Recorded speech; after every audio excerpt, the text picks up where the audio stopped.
Halo, mahasiswa sekalian. Kita bertemu kembali dalam mata kuliah Hukum Acara Pidana.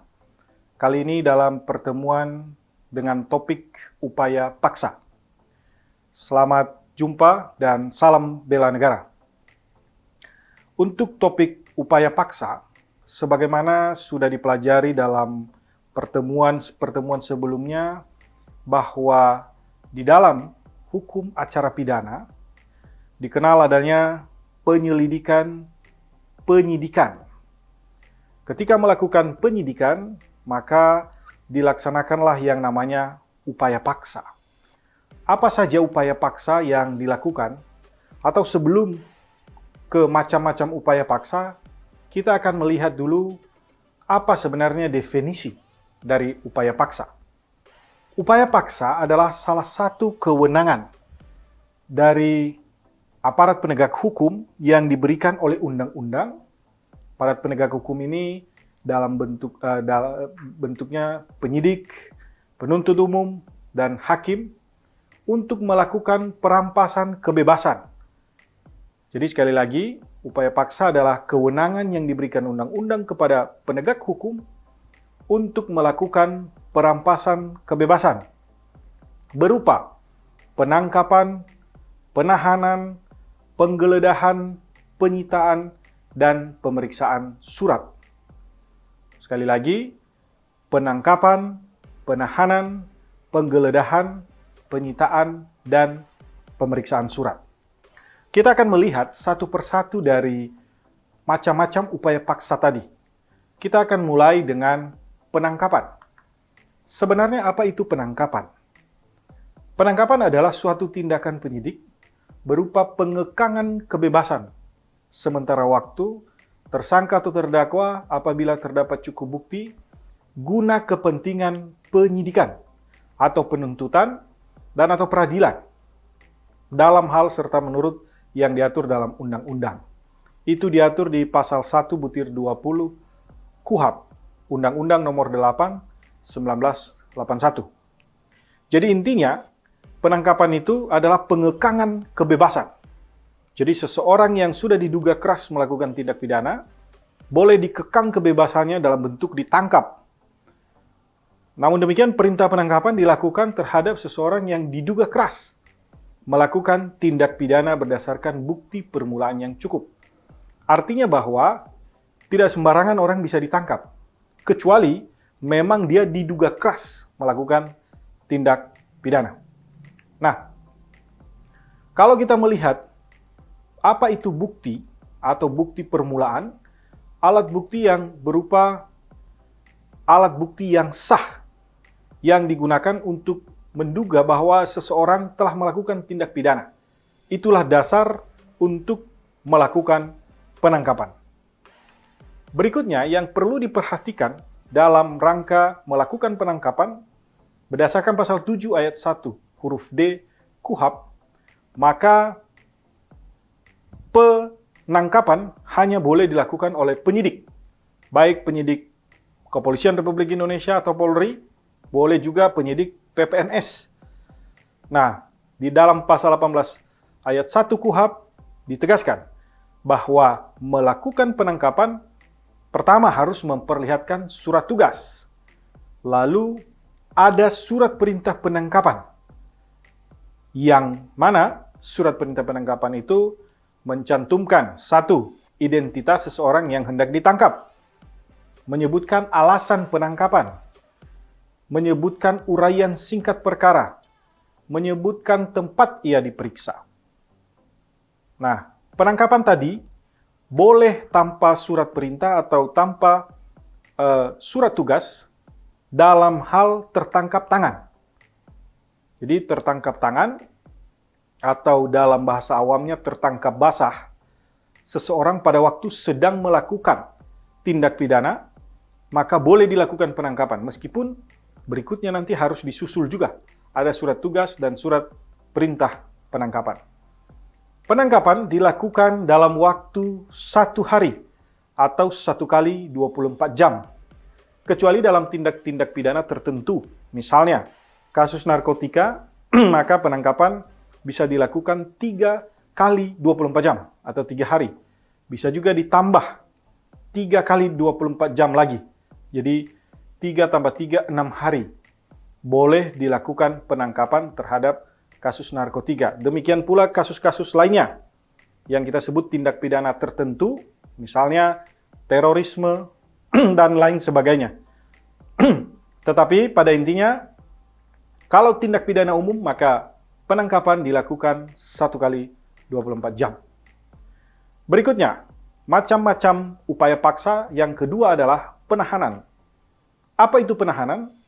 Penahanan adalah penempatan tersangka atau terdakwa di tempat tertentu oleh penyidik atau penuntut umum atau hakim dengan penetapannya. Dalam hal serta dalam tata cara sebagaimana yang diatur oleh undang-undang, yaitu KUHP. Sekali lagi, penahanan, penempatan tersangka atau terdakwa di tempat tertentu. Jadi, orang yang diduga melakukan tindak pidana atau disebut sebagai tersangka boleh ditahan oleh penyidik atau penuntut umum atau hakim. Dia ditempatkan di sebuah tempat tertentu. Syarat penahanan ada 2. Ada syarat subjektif dan ada syarat objektif.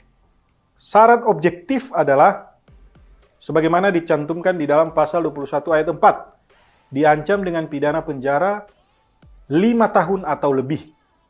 Sehingga dalam tindak pidana yang kurang dari 5 tahun, seharusnya tidak boleh dilakukan penahanan. Ada syarat subjektif. Syarat subjektif ada diatur di pasal 21 ayat 1 KUHP, yaitu kekhawatiran dari penyidik bahwa si pelaku menghilangkan barang bukti. Kekhawatiran dari penyidik si pelaku melarikan diri. Atau kekhawatiran dari penyidik bahwa si pelaku mengulangi tindak pidana. Nah, kalau syarat subjektif dan objektif ini ada, maka seseorang dapat dilakukan penahanan. Dan ini beberapa syarat dari penahanan, syarat objektif dan syarat subjektif. Sekarang kita masuk pada jangka waktu penahanan. Berapa lama seseorang bisa ditahan? Di tahap penyidikan atau di kepolisian, 20 hari ditambah 40 hari. Begitu juga di penuntutan, 20 hari ditambah 30 hari. Di tingkat pengadilan negeri, 30 hari ditambah 60 hari. Pengadilan tinggi 30 hari ditambah 60 hari. Di tingkat Mahkamah Agung 50 hari. Dan bisa diperpanjang 60 hari. 110 hari. Dengan total kurang lebih 400 hari atau 1 tahun lebih, orang bisa ditahan. Namun kita harus mengingat, apabila jangka waktu penahanan lewat waktu, maka tersangka atau terdakwa harus dikeluarkan demi hukum. Sekali lagi, apabila jangka waktu penahanan lewat waktu, maka tersangka terdakwa harus dikeluarkan demi hukum. Artinya proses perkaranya tetap dilanjutkan, tetapi penahanannya tidak boleh dilanjutkan. Dia harus keluar dulu dari tahanan, perkaranya silahkan saja diteruskan, tapi dia tidak boleh ditahan lagi, si tersangka atau terdakwa. Upaya paksa yang ketiga adalah penggeledahan. Apa itu penggeledahan? Penggeledahan nanti dibagi beberapa. Ada penggeledahan badan, yaitu tindakan penyidik mengadakan pemeriksaan badan dan atau pakaian tersangka mencari benda yang diduga keras ada pada badannya atau dibawanya untuk disita. Berikutnya, ada juga penggeledahan rumah. Adalah tindakan penyidik memasuki rumah tempat tinggal, tempat tertutup untuk melakukan tindakan pemeriksaan dan atau penyitaan. Dalam pelaksanaan kegiatan penggeledahan akan melibatkan penyidik, penyidik pembantu, dan petugas kepolisian lainnya. Syarat penggeledahan, penggeledahan hanya bisa dilakukan dengan izin. Ya, harus diingat ya, ada surat izin dari Ketua Pengadilan Negeri setempat.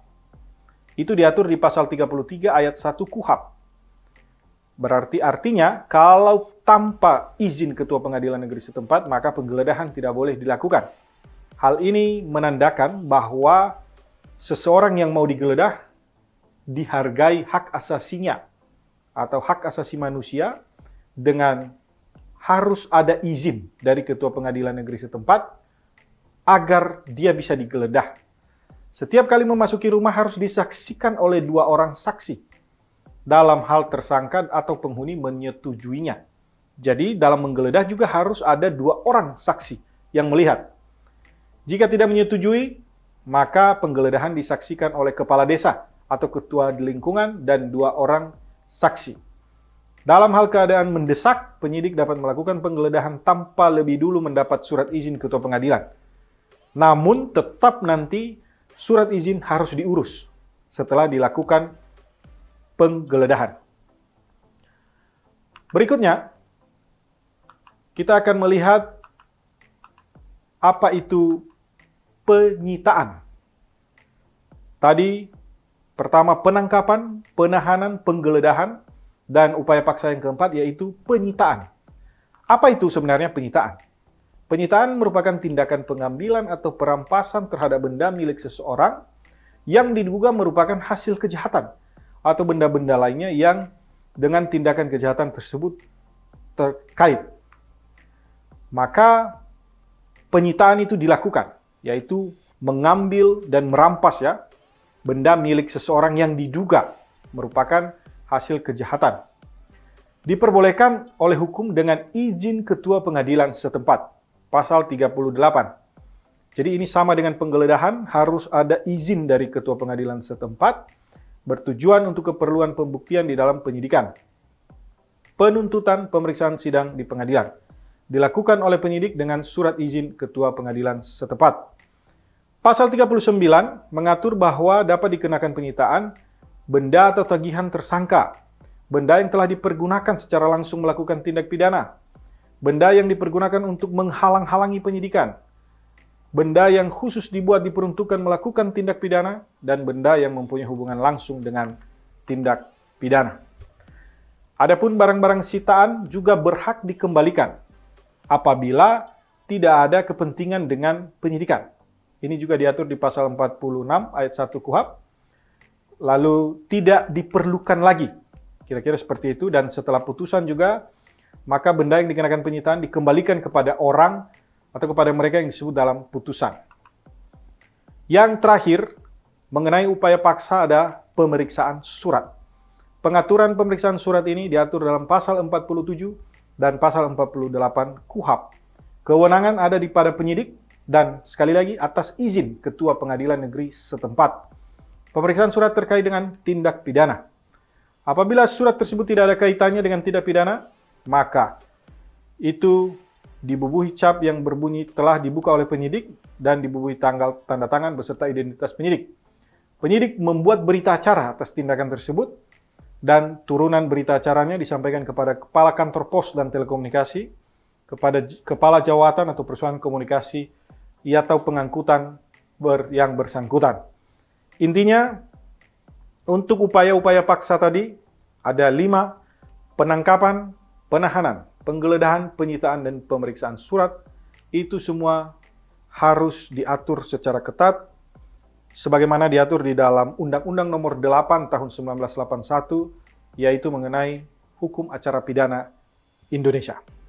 Demikian untuk kuliah pada kali ini dalam pertemuan terkait dengan upaya paksa. Semoga ini bisa memberi manfaat. Anda-anda sekalian yang sedang belajar hukum acara pidana bisa memahami apa saja yang dimaksud dengan upaya-upaya paksa dan apa saja tata cara atau prosedur melakukan upaya paksa serta dasar-dasar hukum dari upaya paksa. Demikian perkuliahan hari ini dan semoga bermanfaat. Salam bela negara.